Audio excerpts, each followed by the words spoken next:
Let us rejoin Dr. Crane on a tour of his library. Okay, we forgot about this bookcase. These are atlases. Atlas of Jewish Civilization, Atlas of the Islamic World, Atlas of World History, Atlas of the Religions of the World. These are Shia. These are all Shia books. I have a whole collection on that. These are my books. Books that I've either published or have chapters in. The same thing down here.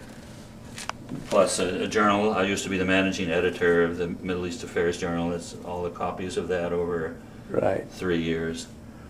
Oh, this is one of my, I think this is my first book. Dickson Crane, Detente. Oh, yes. Assessing the Future and Policy Planning. Oh, here's, yeah, this is Planning the Future of Saudi Arabia. What year was that written in? Oh, the Planning the Future of Saudi Arabia? Yeah. It was published in 1977. I actually wrote it a year before I was appointed Principal Economic and Budget Advisor to the Finance Minister of Bahrain. And I guess that's one of the reasons why I was appointed, because this is completely redoing the 5-year plans of Saudi Arabia, which were designed by American consultants to make sure that there would be total and utter corruption everywhere.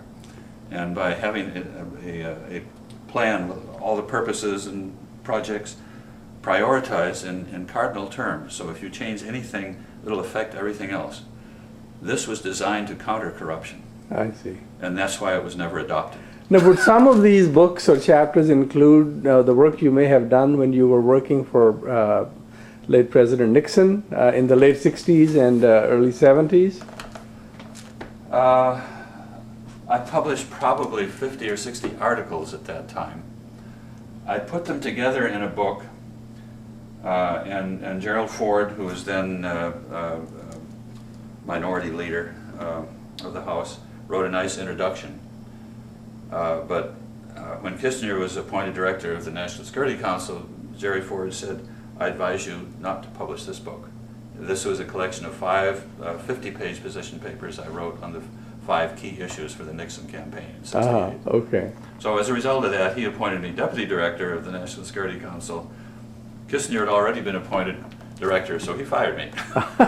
Because my approach was stability through justice. His was stability through power. And I thought his would backfire. There's quite a contrast, and I think we're seeing the consequences of that. Right now, it's very clear. Yes, yes, yes. So we can now go into the upstairs study. All right. This is my little study. It's also a meditation room. Here's a couple of bookcases on Islamic books and the editions of the Quran. Here also, they're all editions of the Quran.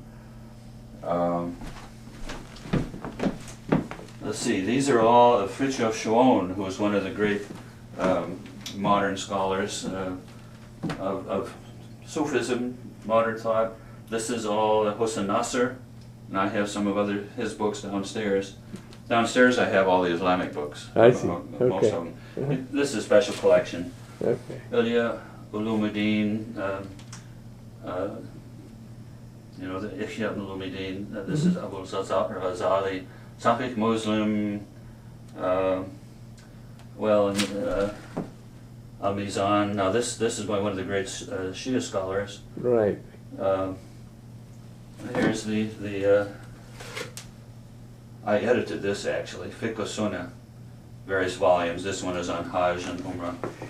Could you hold the title of that book up for me? Excuse me? Just hold the title. Yeah.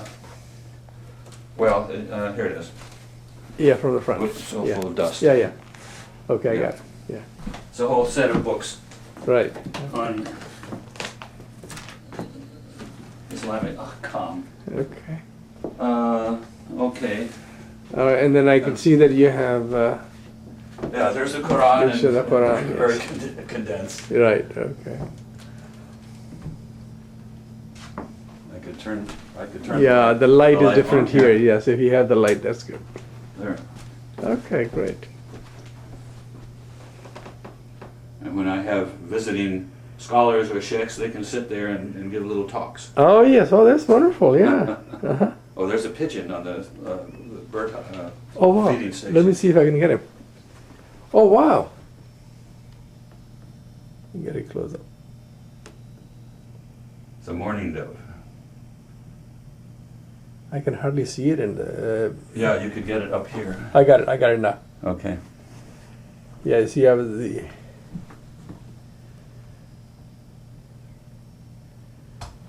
Sitting peacefully. Okay, this is the upstairs study. This is all on law.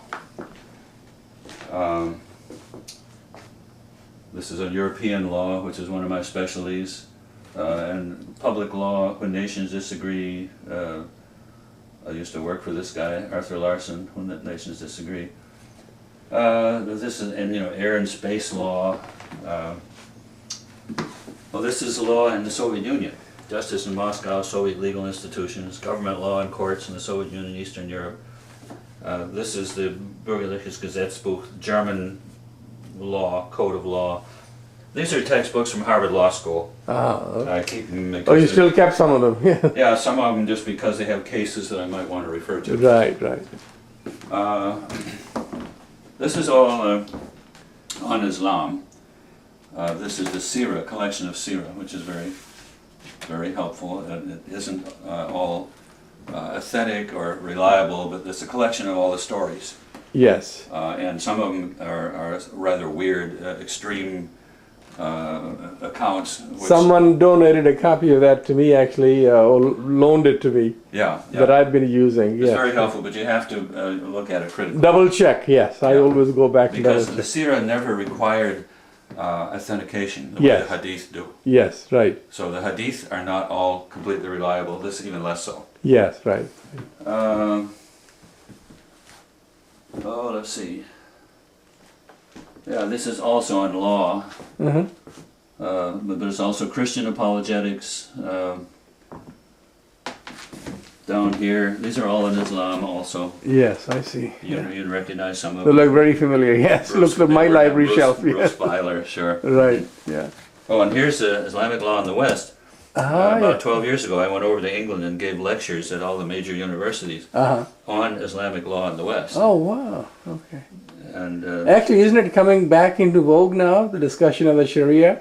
oh, absolutely. Yeah, and this was especially 12 with- years ahead of its time. Archbishop of Canterbury's comments regarding the implementation of in Yes. some segments of society for Sharia. Yeah, I mean, he was, I see a photograph on top of this shelf. oh, that's my father. Uh-huh. That's when he was just getting his doctorate at Harvard University, and he see. taught there for 13 years. I see. Okay. And people think it's me because that's the way I looked. That's the way you looked How when much? What? 40 years, 50 years ago. Okay, all right, very good. Now these are books that I'm working with right now, Right, okay. and writing my own books. Mm-hmm. Oh, let's see. Oh, everything from The Love of Wisdom, Nomos, Volume 6, and Justice. Mm-hmm. Paul Tillich, several by him. Chesterton, G.K. Chesterton. Right, okay. Ecumenical Jihad. This is an interesting Oh book. yeah, that's interesting, Peter yeah. Kraft. Ecumenism and the Culture War. Yes. He's saying that Islam and Christianity share the same principles. We should work together and That's a very good source for that kind of an argument, yes. yeah, yeah. Ways to God. This is a Catholic priest at the Catholic University who has been working. He has a whole shelf of documentation on conferences about common views and I see. differences among all the world religions. Oh, okay. One of my favorites, Human Destiny, Lecomte de Noé. When I was about 18, he was formative in my thought. Uh-huh. Lewis Mumford, The Condition of Man, 3 great books that he wrote, very influential in my thought. Conservative Mind. This is the sort of almost the Bible of modern paleoconservatism. Right. The conservatism that believes in principles and justice. Right. And there are several books on that. As opposed to the neoconservatives. As opposed to the neoconservatives. Right.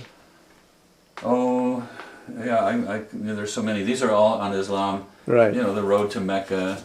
Oh yes, Muhammad Asad. Oh, here's What's Right with Islam. Yes, yes. Abdul Rauf's book, yes. The Islamic Conception of Justice. Now, see, Chaudry, these are Orientalists, but very good ones. Mm-hmm. They're not all good. Right. See, here's the thematic commentary. Oh yes, let's take that out because we should look at Muhammad that. Ghazali from Egypt. Okay. Because we might produce it. Let's keep that out because I think we'll refer to that in a part of our own thematic index. And here's some of modern thought called moral psychology. Okay. Because Sufism is really a theory of psychology. Right. And it agrees more and more with modern findings on human thought. Right. Oh, there's Carol Armstrong. Yes. Nasser, the Heart of Islam, and so forth.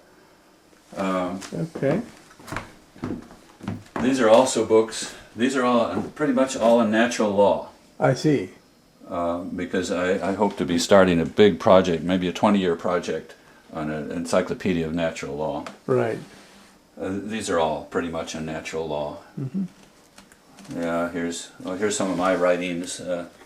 I used to put out. Oh, the pamphlets. Yeah, I used to projecting Islamic vision for America. Right. Yes. Which means projecting the vision of America's founders. And CUI has distributed many copies of these. Yeah. Grand Strategy of Justice. Let's see, Meta-Religion Framework. Oh no, this is Ismail Raji al-Farusi. This is not mine. Right.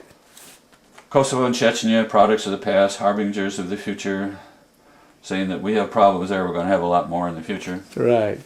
The role of religion in America, a call for justice in the Holy Land, meaning some kind of an Abraham federation. Yes. So. Well, certainly very relevant today. Yeah, there's no other solution than developing a common federation so the Jews and the Muslims can restore their relationship of 1,000 years where each one was the other's best friend, most reliable friend. That can happen again. Yes, I believe so. That's interesting. These are Islamophobic books. Ah, okay. as well as of others.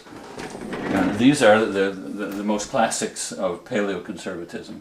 Again, the conservative mind. The Sword of Inspiration, Russell Kirk. Right. Okay. I have many books by Russell Kirk. I see 3 or 4 of them here. I see. Yes. He's what would you say, sort of the guru of paleoconservatism. I see. And here's this office is a total mess because I haven't had time to really file things. This is the latest book that I just found, Guide for Good Governance, Explorations in Quranic, Scientific, and Cross-Cultural Approaches, which I think is the best book I've ever seen. It just came out, written by professors at the Islamic University in Malaysia. Oh, excellent, excellent. And it was briefed, 3 hours of briefing on this at the Center for Strategic and International Studies. This will be very useful in connection with this whole discussion of the Sharia and what is the proper interpretation and use of Sharia laws. Well, see, properly interpreted and implemented. Yeah, I mean they're emphasizing basic principles, ummah, the community, right, which gets its value from the dignity of the individual. Yes. Tawheed, which is the coherence of the universe, based on the diversity of everything, pointing to the oneness of the source of the Creator. Yes. Yes. And Maqasid, they talk about the Maqasid al-Sharia. This is an old concept which has been dead for centuries. It's now being revived. Yes, right. Because it's a code of human responsibilities and human rights. And of course, this is just piled up here with other books because I'm doing work that will hopefully utilize all of this. We'll use these. Absolutely. Yes, absolutely. As a matter of fact, I was very interested in the concept that General Eshki, when he was talking about Prophet Muhammad's move to Medina and the implementation of the constitution for Medina, and he referred to the fact that he had established the Ummah, which was not necessarily just Muslims. It was everybody who was living in Medina. The majority Muslims, were Jews, and Christians. non-believers and Christians who were all a part of that Ummah and therefore signed on to that constitution to protect the population of that city against any outside attacks. I consider it a model of what all the various religions should be working toward. Yes. Which is mutual respect and not coexistence, but cooperation. Cooperation, in yes. Pursuing the interests Active of everybody. cooperation, yes. Yeah, I mean, I distinguish between tolerance, which means I won't kill you yet, and diversity, which means you're here, I can't do much about it, you know, unfortunately. And then pluralism, which means we welcome you because we each have so much to offer each other. Right. These are various levels, and we should be working from the bottom, which is just mere mere tolerance, right, to active appreciation of each other, so that we can cooperate in promoting what we all agree in, which is human responsibilities and human rights. And of course, the irony is that as human beings, people have lived together for centuries in different countries, in different cultures, without any conflicts. And it's only in the last 60 years or so that these conflicts have come to the forefront, and now there are so many people beginning to exploit it. We live in a very unusual period in human history. If you look at the 5,000-year history of the Middle East, and I edited a 700-page book on that subject, which has never been published. This is a history of the various peoples who have moved into the Middle East. It's an amalgam of people from different civilizations, different continents.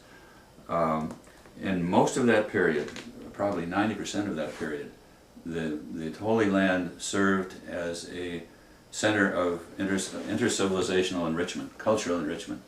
Occasionally there was a period where it was the center of conflict among civilizations, but that was always a minority portion of history. We're now in the middle of probably the worst period in human history of conflict in the Middle East. I mean, people talk about the Crusades, but right now we have weapons that are much more devastating than they had.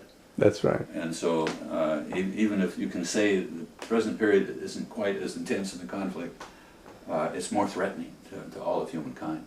And that's why justice must be the paradigm of foreign policy rather than just power, because power will produce more conflict. The search for power is an end in itself. Yes. And this is the real, I mean, in my view, this is the real threat, because the extremists all want power. Yes. That's all they want. They're going to save the world, just give them enough power. And this is not the way to save the world.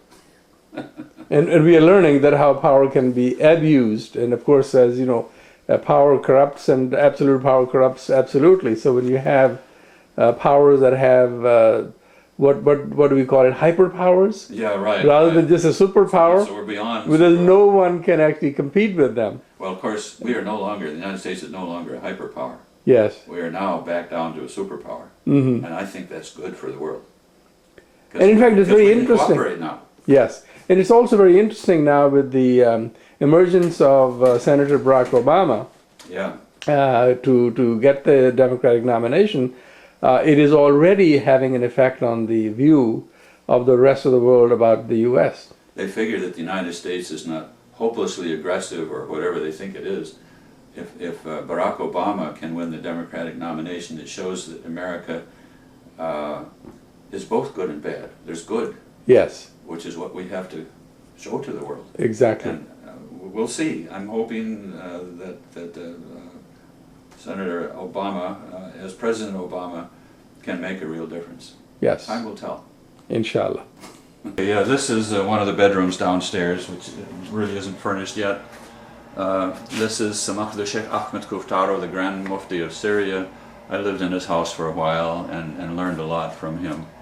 So I keep these up. He's a head of the Naqshbandi. Yes. You see, this is camping equipment. Right. These are all Russian books.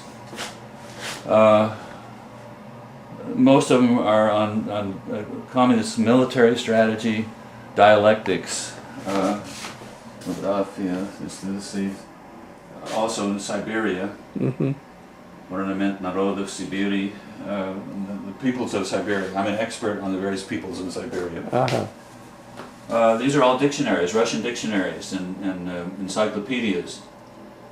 This happens to be textbooks on Russian language. Oh wow! Okay.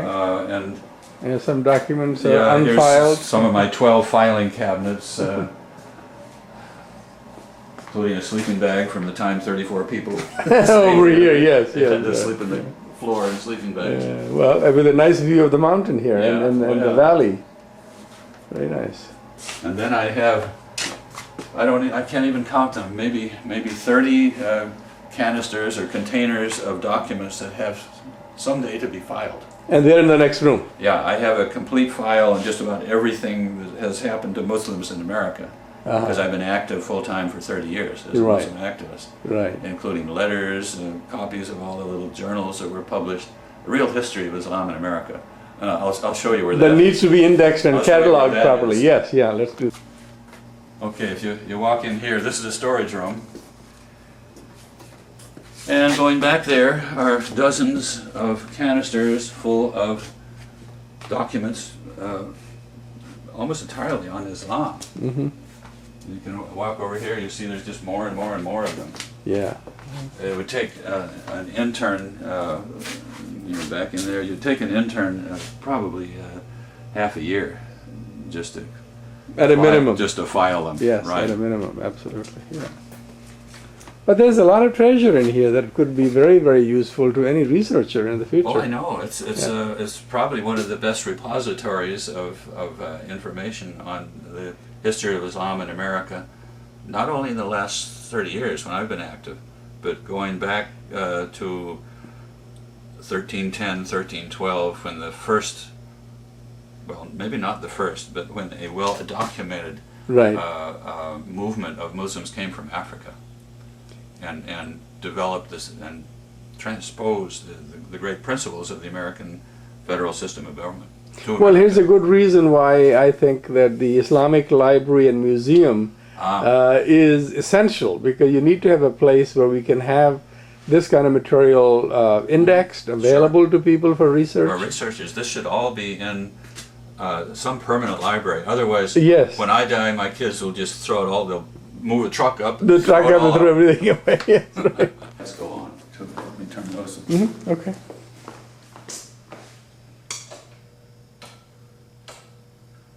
What's this? Yeah. So this is the lower level great room. Yeah, this is the great room downstairs. I haven't moved furniture yet from where I used to live. Someday, inshallah, I'll do that. And it's a beautiful view of the mountain from here also. We're going to have to cut down some of the trees. It's beginning to get overgrown. It's overgrown a little bit, yes. Yeah. That's beautiful. Together with, I used to have shelf after shelf of awards trophies and awards? For running, because I used to be one of the world's top ultra distance runners. Okay. This is the first one. I keep that 12th out of 1,075. It's the JFK 50 miler. I see. And I'd never run a distance race. And I didn't get tired.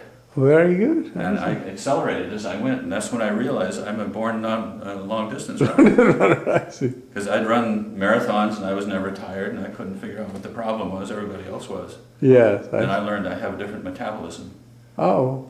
I burn both carbohydrates and fat. So there's an unlimited supply of energy. Wonderful. I could run theoretically for 1,000 miles. Wow. Wow. That is. Whereas other people run out of high octane fuel, carbohydrates, in 15, 20 miles. Right. I don't. It's almost the opposite. Then I have dual carburation, both carbohydrates and fat. But I threw all my medals away, two shelves of them, except those two. Yes. And you have a little replica of a husky. I know you talk about the huskies sometimes. Oh yes, yeah. That was one of all my life I've had Siberian huskies. And have written books on them too, and many articles. I was a columnist for the American Kennel Gazette for Siberians and other breeds. Yeah, that's one of my interests in life. Yeah. I stopped running, incidentally, competitively when I embraced Islam, because I figured that a Muslim should not waste his time on unessential things. and trying to beat somebody else in a foot race is not essential. That's right, right. There are other races that we have to run. Exactly. Yes. Okay, excellent. Well, thank you so much. This is You want to go into good. Let's go to the other room. study? Yes, absolutely. Okay. Okay, this is the downstairs library study, which I haven't really set up yet. But you can see some of the contents. These are some of my journals that were put out by my think tank. These are daytimers that go from 1970 to the present, 2008. Everything I've done every day for the last 40 years is recorded in these daytimers. I have one for each month. And I keep them all. It's sometimes interesting to find out who did what when, and all the ideas. If I get a new idea, I write it down, and I can retrieve it. That seems to be a secret for how you remember so many things from so many years ago. I'm always amazed. As soon as you mention a date or a person, you say, well, this is what we discussed on that day. Yeah, well, I'm really amazed. So this may be a secret to that. Well, I'm not very good at that. However, if I want to check what I seem to remember, Yeah. I can check it. I can check something. Yeah, that's great. Now, these are all Islamic books. Yes, okay. And I haven't even organized them by subject matter. That's something that I should do someday. Well, this is where you need a research assistant to actually come in and do that. I know. And it's interesting, over here I have books that are not available. I found them in various libraries and made copies of them. Uh-huh. So these are all Xerox copies of almost unobtainable books. I see, okay. And, you know, these also... They could be invaluable in any kind of a research project. I'm sure some of them are and should be mined. The first task is to index them and list them and put them in a easily accessible library of some kind, so that you can at least find them. These are some of the magazines that I have found useful. Right, okay. Everything from Gnosis to Judaism, Uh-huh. World Policy Journal, and so forth. Right. And there we are at the lowest level. Now we can see the bird feeder Yeah. right there, yeah.